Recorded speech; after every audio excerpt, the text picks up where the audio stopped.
There are many instances, if it be Occupy Wall Street, Democracy Spring, or any of the other many protests which the progressive members of society rally together in order to send a message to the government that they're not doing their job. These progressives are against war in the Middle East and corporate welfare, but when they protest against these, nothing gets changed. We've been fighting in Afghanistan for almost 15 years, Iraq for another 13 years, and the situation has gotten far worse with Islamic extremist groups rising out of the wreckage and rallying support against Western imperialism. When liberals are angry at what their government is doing, they will take to the streets and protest the actions of their government. When they do this, either nothing is changed, or if there's even the slightest threat of change to the status quo, the state deploys the police force to break up the protests. Many protesters flee at the sight of authority, but some stand their ground. The more courageous protesters are then flung to the ground and detained for their outcry against the system, which has led them to come out in the first place. So protesters getting flung to the ground is one thing, but how can these protesters protect themselves from getting arrested and detained? Here's a liberal living in the US which has ideas on how to prevent these actions and make the authorities compromise with the public. So, hello liberal, tell us what you want to do. Hello there. I have heard about the protests in Baton Rouge. Fuck, my hair's still fucking cowlicks. Okay, cowlicks out of the way.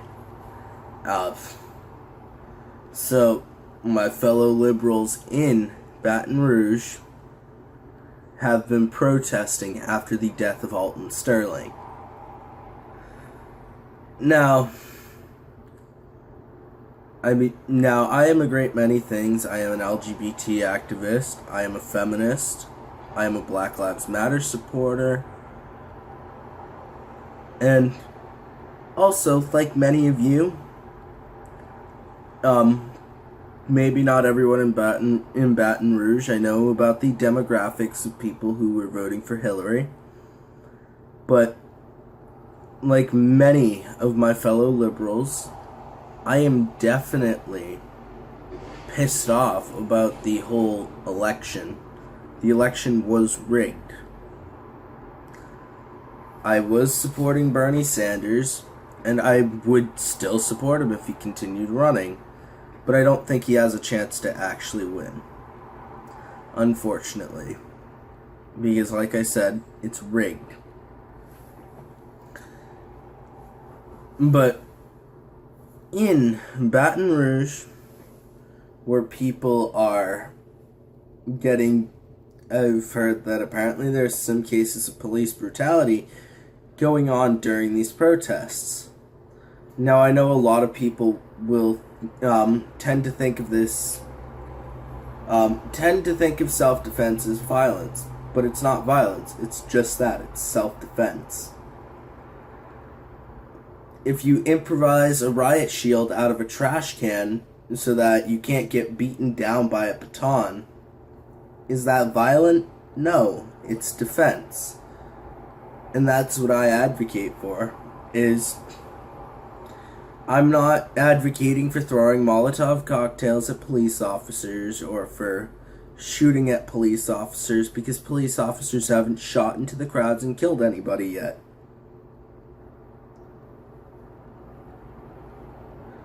But tactics to keep yourself from getting arrested,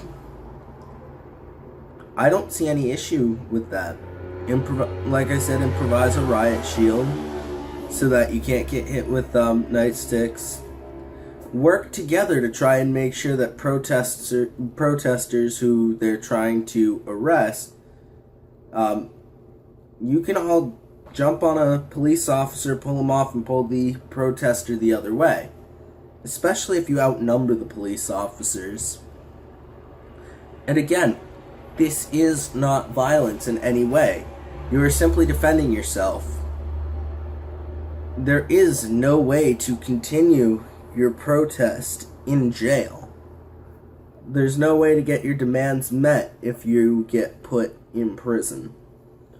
If you get put in jail and you get processed, which happens a lot in street activism. I myself have been involved in protests where I actually taught people how to improvise riot shields, just in case the police came along and decided to basically break up the protest.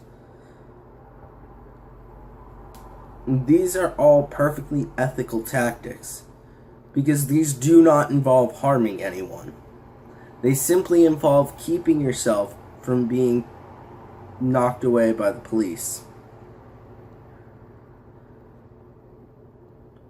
So, again, I'm also, something else I don't condone, throwing rocks at police officers. Because, again, police officers have not used lethal force yet. When they start using lethal force, it's a different story, but for now, I am going to say self-defense is perfectly fine. There is no issue in preventing yourself from being arrested. The goal of protest is to get some concessions from the state, to get concessions from the government. And if that's what you're going for, you should do your damnedest to keep yourself from getting arrested. Now, you can shrug me off because I am a cis white bisexual male, and because maybe I don't know the plight to the extent that it's not personal for me, but I can say that I am sympathetic towards the Black Lives Matter movement. I am sympathetic towards the protests in Baton Rouge, and I want to see them successful. And I think the best way to make sure they're successful is to make sure that you're not hauled away in zip ties.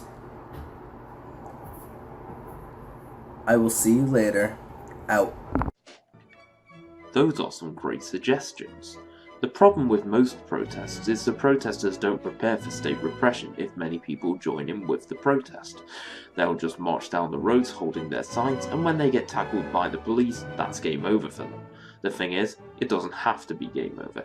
It's perfectly acceptable to prevent your arrest in these situations.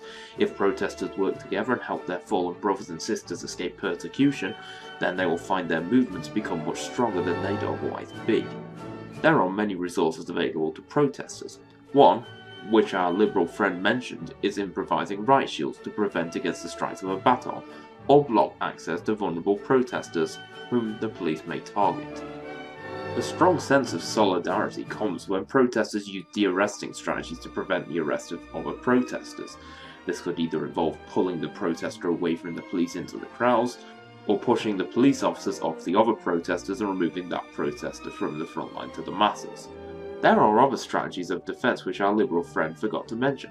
Gas masks can be used to prevent the influence of pepper spray on protesters. Objects such as tennis rackets can knock smoke grenades and other utilities back towards the attacking officers, and this can buy protesters some valuable time. So, if you come across some protesters, tell them about these strategies to defend themselves. If they say that this is advocating violence against the police, tell them that it's as simple as self-defense. Tell them that you have a right to defend yourself, and the police shouldn't have special rights to assault you. It's a long process, but if the protesters stick to these principles, they will find themselves gaining the upper hand against the aggressors, having concessions granted to them. We didn't get the 8-hour workday from letting cops tackle us to the ground. We got it through defending ourselves and the threat of revolution. If the general public prove they're a force to be reckoned with, rather than a disorganized bunch of people with signs, we can get the workers the rights they deserve.